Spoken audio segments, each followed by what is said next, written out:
Bonjour, les jardins et les cartons du cœur, c'est une trentaine de bénévoles, 15 tonnes de nourriture distribuée, environ 600 familles qui en bénéficient, 2000 mètres carrés de jardin et un anniversaire dont nous allons parler avec Monsieur Jardinier, bien connu sur les ondes Remonde, qui est aussi le président de l'association des jardins et des cartons du cœur, Jean-Pierre Masclet. Jean-Pierre Masclet, bonjour. Bonjour. Monsieur Masclet, pourquoi l'existence de ce jardin? Alors ce jardin est né il y a une dizaine d'années, lorsque les cartons du cœur se sont installés sur ce terrain. Il y avait 2000 mètres carrés à disposition. On s'est dit qu'il fallait en faire quelque chose. Il fallait en faire un potager déjà pour cultiver des légumes qui sont par la suite distribués aux cartons du cœur. Puis finalement, différents biotopes ont pris vie sur ces terres. Oui, bien sûr, quand on a une surface pareille, on s'occupe un peu de toute cette surface et puis on l'a transformée. C'était une friche, hein. Donc petit à petit, on a créé une place de jeu pour les enfants, on a créé un biotope humide avec un étang magnifique, on a créé une zone prairie fleurie, hein, donc de nouveau une approche à l'écologie. Et sur cette prairie fleurie, nous avons un rucher et nous avons même des chèvres. Et à l'occasion des 20 ans de votre association, vous avez décidé d'ouvrir vos portes au grand public. Oui, nous avons décidé d'ouvrir pour nous faire mieux connaître. Parce que ces jardins sont bien sûr ouverts au public depuis plusieurs années, mais le public est un peu disparate. Donc pour mieux faire connaître notre lieu, nous avons décidé de faire une journée porte ouverte avec aussi une table ronde.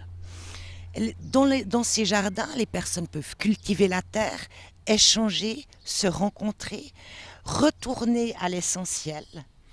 Bah oui, ce qui est un peu particulier à ce jardin, c'est qu'il est cultivé par des bénévoles et puis aussi par des personnes qui ont besoin d'intégration, de retrouver un petit peu l'élément terre, qui est un élément important pour l'équilibre de l'humain.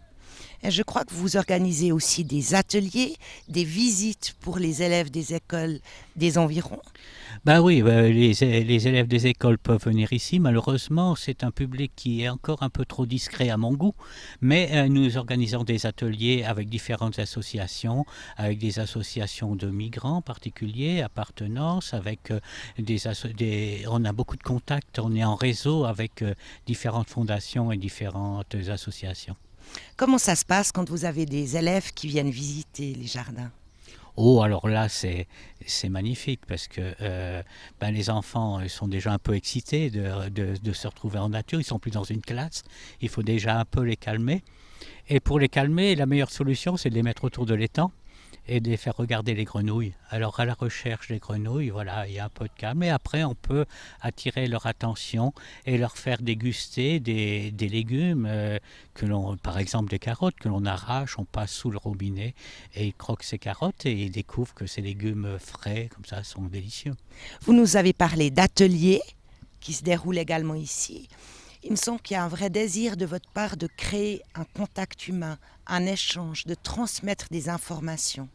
Oui, il est important de transmettre, il est important d'échanger, surtout dans le cadre de Cartons du Cœur et de Jardins du Cœur. C'est un cadre quand même particulier où nous croisons des populations qui sont d'une part dans la précarité, mais aussi dans la précarité non pas seulement financière, mais la précarité sociale aussi.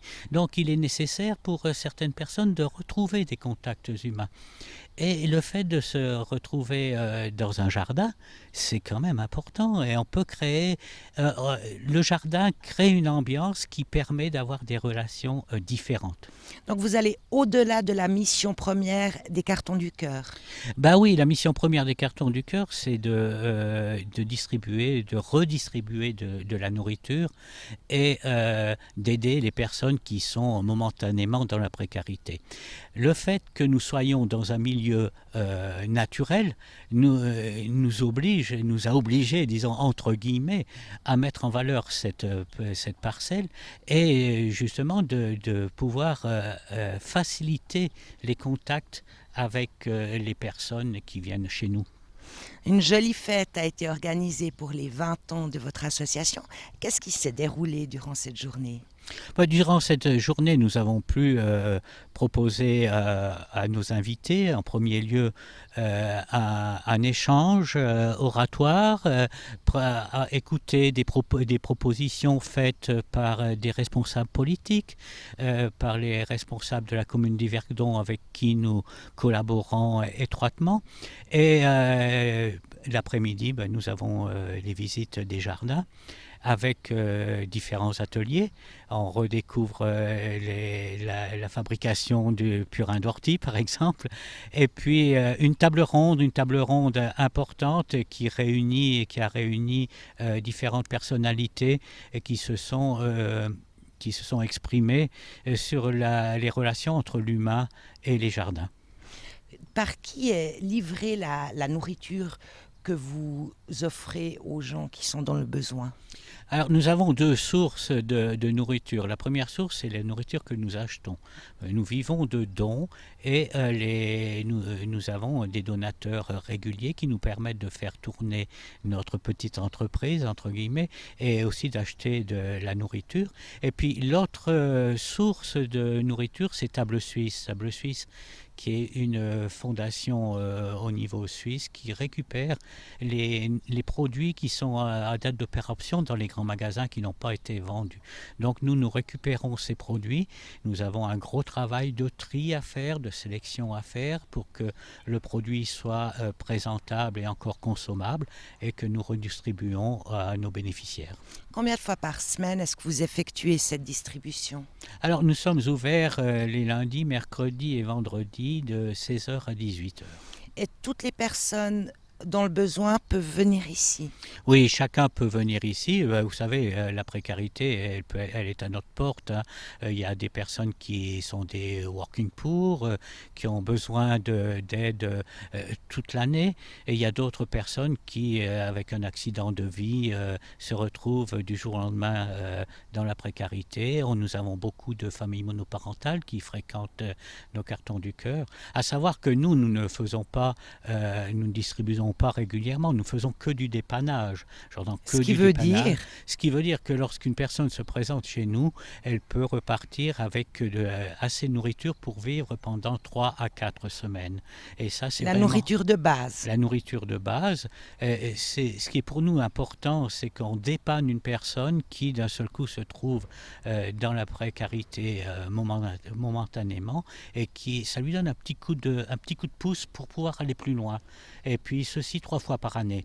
Voilà un peu notre opération. On ne distribue pas régulièrement de la nourriture. Quel est votre vœu le plus cher pour les 5 années à venir? Écoutez, vous savez, je crois que les fondateurs des Cartons du Cœur avaient déjà le même vœu que nous, et c'est de pouvoir disparaître un jour. Mais malheureusement, je crois que ce vœu ne sera pas exaucé dans les 5 prochaines années. Donc nous souhaitons déjà de continuer notre travail, de continuer à le faire bénévolement et de rencontrer de plus en plus de personnes avec qui pouvoir partager. Et quelle est l'évolution que vous espérez pour les jardins et les Cartons du Cœur?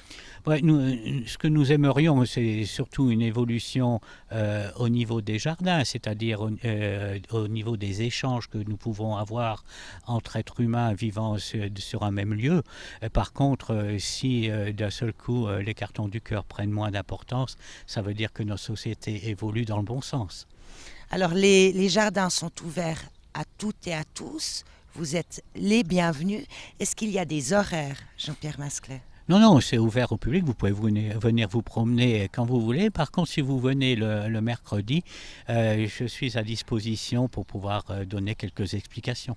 Est-ce que vous désirez ajouter quelque chose? Écoutez, que l'été soit beau. Merci à tous de nous avoir suivis et à bientôt.